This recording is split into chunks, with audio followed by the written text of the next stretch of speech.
गृह मंत्री अमित शाह एक बार फिर सदन में नहीं पहुंचे। सरकार की तरफ से कहा जा रहा है कि गृह मंत्री सदन में आएंगे। विपक्ष उनकी राह देख रहा है कि कब शाह सदन में आएंगे और जो सवाल उठ रहे हैं उनके जवाब देंगे। विपक्ष को अपने सवालों के जवाब नहीं मिल रहे हैं। सवाल करने पर सत्ता पक्ष हंगामा मचा रहा है। संसदीय कार्य मंत्री किरण रिजिजू की तरफ से यह दावा किया जा रहा है कि गृह मंत्री सदन में आएंगे, जवाब भी देंगे, लेकिन शाह सदन में आने को तैयार नहीं दिख रहे हैं। विपक्ष के नेता राहुल गांधी जरूर यह दावा कर रहे हैं कि हम गृह मंत्री को छोड़ने वाले नहीं हैं।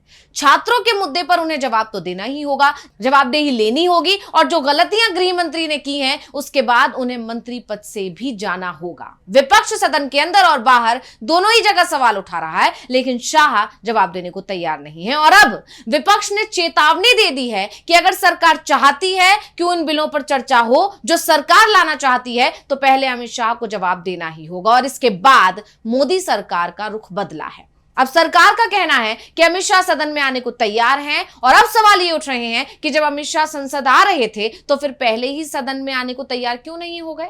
अगर वो विपक्ष के सवालों का जवाब देने को अब तैयार हैं, तो ये जवाब उन्होंने 21 जुलाई को सदन में आकर क्यों नहीं दिए? तभी दे देना चाहिए था। कम से कम संसद में कामकाज को सरकार ठप तो नहीं करती।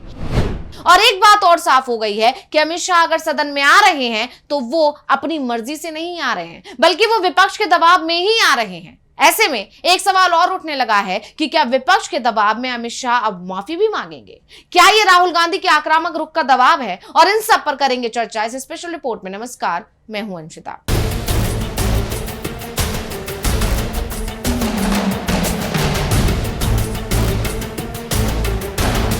विपक्ष के सवाल मोदी सरकार की गले की फांस बन गए हैं। सरकार समझ चुकी है कि जवाब देकर भी फंसेगी और ना देकर उससे भी ज्यादा बुरी तरह से भी फंसेगी।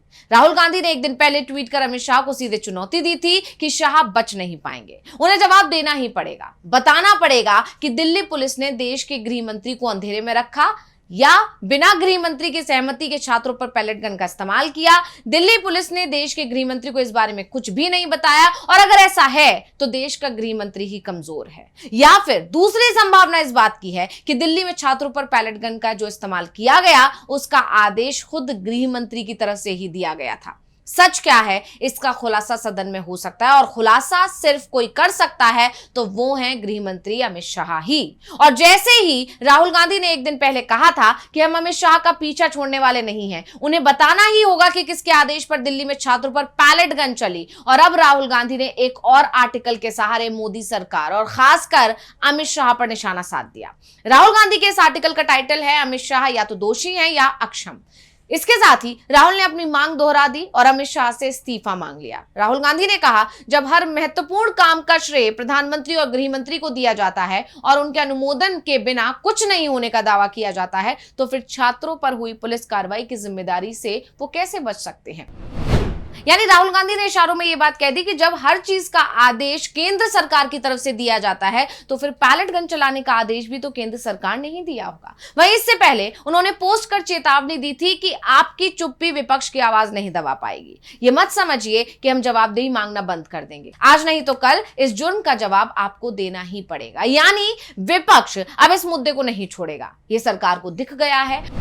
और यही वजह रही कि जब मानसून सत्र के 4 कार्य दिवस बचे हैं, सरकार को विपक्ष के आगे हथियार डालने पड़े और अमित शाह को सदन की सीढ़ियां आखिर चढ़नी ही पड़ रही हैं। सरकार इसलिए भी घिरी हुई थी क्योंकि मोदी और शाह हर जगह नजर आ रहे हैं सिवाय सदन के। पीएम मोदी रात में रील बना रहे हैं, पदक जीत कर आए विजेताओं से मिल रहे हैं, वहीं अमित शाह तिरंगा यात्रा निकाल रहे हैं, पुणे जा रहे हैं, लेकिन सिर्फ सदन में दिखाई नहीं दे रहे। यहां तक कि संसद में भी आ रहे हैं लेकिन सदन में नहीं जा रहे हैं। नतीजा, सदन नहीं चल पा रहा था क्योंकि विपक्ष भी अपनी मांग पर अड़ा हुआ है।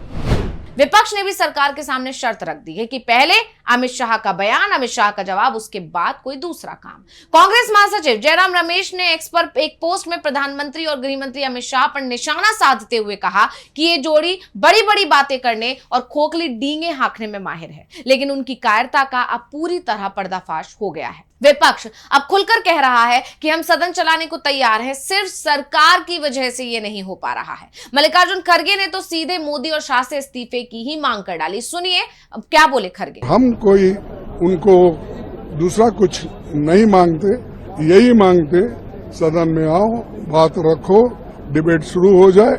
नहीं है तो आप लोग इस्तीफा देके घर चलो। खरगे ने यह भी कहा कि सरकार के पास इसका जवाब नहीं है, उनकी वजह से यह सदन नहीं चल रहा है, तो सरकार इसके लिए जिम्मेदार है। पीएम और गृह मंत्री जी इसके लिए जिम्मेदार हैं। हम तो डिबेट चाहते हैं, क्यों डिबेट नहीं करना चाहते? बाकी का स्टेटमेंट आकर बहुत बार यहाँ सदन में देते हैं, इसको क्यों नहीं दे रहे स्टेटमेंट? अब सिर्फ स्टेटमेंट ही पूछ रहे ना, तो इसीलिए उनके पास इसका कोई रिप्लाई नहीं है और उनके वजह से सदन नहीं चल रहा है। वो रिस्पॉन्सिबल है, गवर्नमेंट रिस्पॉन्सिबल है, मोदी जी रिस्पॉन्सिबल है, होम मिनिस्टर रिस्पॉन्सिबल। वहीं आरजेडी सांसद मनोज झा ने भी गृह मंत्री पर निशाना साधा। उन्होंने कहा कि चांद सूरज नहीं मांगा है, बस अमित शाह का जवाब मांगा है। सुनिए। सेशन था, ये पूरा सत्र हंगामे के भेंट चढ़ा। महत्वपूर्ण कई बिल सरकार के नहीं, पहले ये तो पता कि हंगामा है क्यों बरपा, ये हंगामा हो क्यों रहा? चांद सूरज तो नहीं मांग रहे हैं, अकाउंटेबिलिटी मांग रहे हैं। कील लगी लाठियां किसने चलाने का आदेश दिया? पैलेट गन का आदेश किसने दिया? प्लेन एंड सिंपल, आकर के स्वीकार करिए, कहानी खत्म।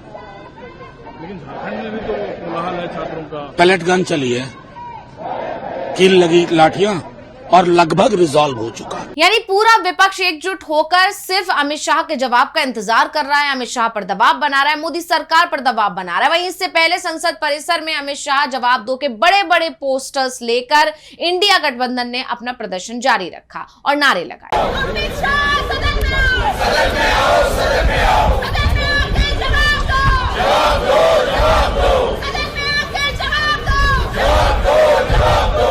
अमित शाह सदन में आओ, सदन में आओ, सदन में आओ, अमित शाह सदन में आओ, सदन में आओ, सदन में आओ, सदन में आकर जवाब दो, जवाब दो, जवाब दो, जवाब तुमको देना होगा, देना होगा, देना होगा। तो अब ये पूरे विपक्ष यानी इंडिया गठबंधन की ताकत का नतीजा ही है कि गृह मंत्री को सदन में आना ही पड़ेगा। इसे विपक्ष का डर भी कहा जा सकता है। नहीं तो इससे पहले जब पीएम मोदी से विपक्ष को जवाब चाहिए था, तब उनके खिलाफ विपक्ष को अविश्वास प्रस्ताव लाना पड़ा था। लेकिन इस बार अमित शाह ने पहले ही हथियार डाल दिए और लाठीचार्ज के मुद्दे पर अमित शाह जवाब देने को तैयार हो गए हैं, जो इस बात का सबूत है कि सरकार अब डर गई है। तो स्पेशल रिपोर्ट आपको कैसी लगी हमें कमेंट करके अपनी राय जरूर दीजिएगा। इसी के साथ मुझे दीजिए इजाजत। देखते रहिए DV लाइव। नमस्कार।